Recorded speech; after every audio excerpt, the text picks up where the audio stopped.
இன்னைக்கு நம்ம பார்க்க போகிறது தக் லைஃப் படம் எப்படி இருந்துச்சு அதை பற்றி தெரிஞ்சுக்க போகிறோம். ஸோ மிஸ் பண்ணாமல் பாருங்கள்.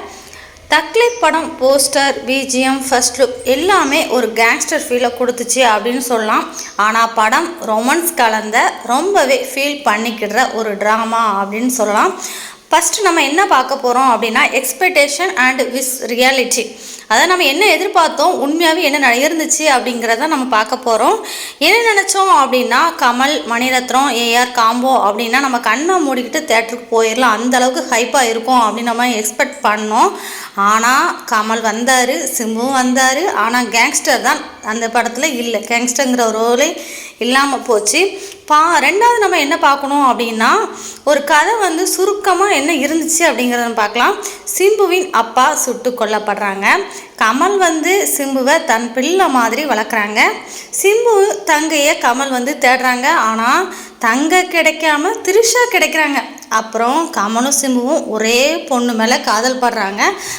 இதுதான் கதை. மிகவும் அன்பிரடிக்டபுளாக இருந்துச்சு. கேங்ஸ்டர் படம் தான் நம்ம எல்லாருமே எதிர்பார்த்தோம். திரிஷா சென்டரில் வச்சு லவ் ட்ரையாங்கிளாக வந்துடுச்சு. ஸோ அந்த மாதிரி ஒரு கதை தான் நம்ம தக் லைஃப் படம் இருக்குது.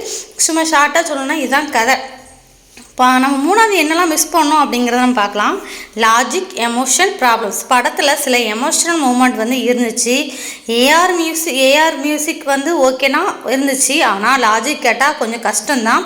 எந்த ப்ரொபோஷன் யார் யார் சைடில் இருக்கிறாங்க, கமல் ஜெயிலேருந்து இருக்காங்க, எப்படி லவ் டெவலப் ஆகுது அப்படி நிறைய கன்ஃபியூஷன் அதில் இருக்குது.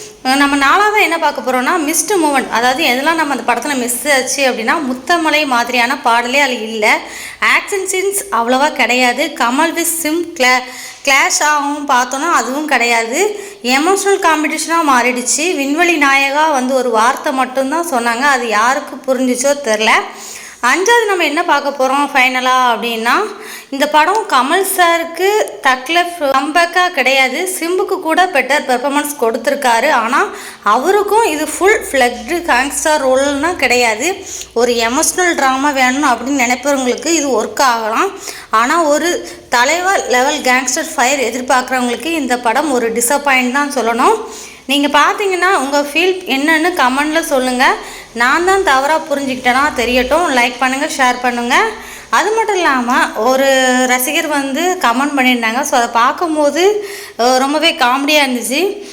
எதை வேணாலும் நான் மன்னிச்சிருவேன்டா, திரிஷா விஸ் சிம்பு கரெக்ட் பண்ண ஆசைப்படாத கூட நான் மன்னிச்சிருவேன். ஆனால் என்னோடய தங்கச்சியை தேட போய் தான் இவளை கூட்டிகிட்டு வந்த, அப்போ இவ எனக்கு தான் சொந்தம் அப்படின்னு சிம்புக்கு டைலாக் கொடுத்தது பாரு, அதை மட்டும் நான் மன்னிக்கவே மாட்டேன் அப்படின்னு சொல்லியிருக்காங்க மணிரத்னத்தை. ஸோ இதை பற்றி உங்களுடைய கருத்து என்ன அப்படிங்கிறத கீழே கமெண்ட் பண்ணுங்கள்.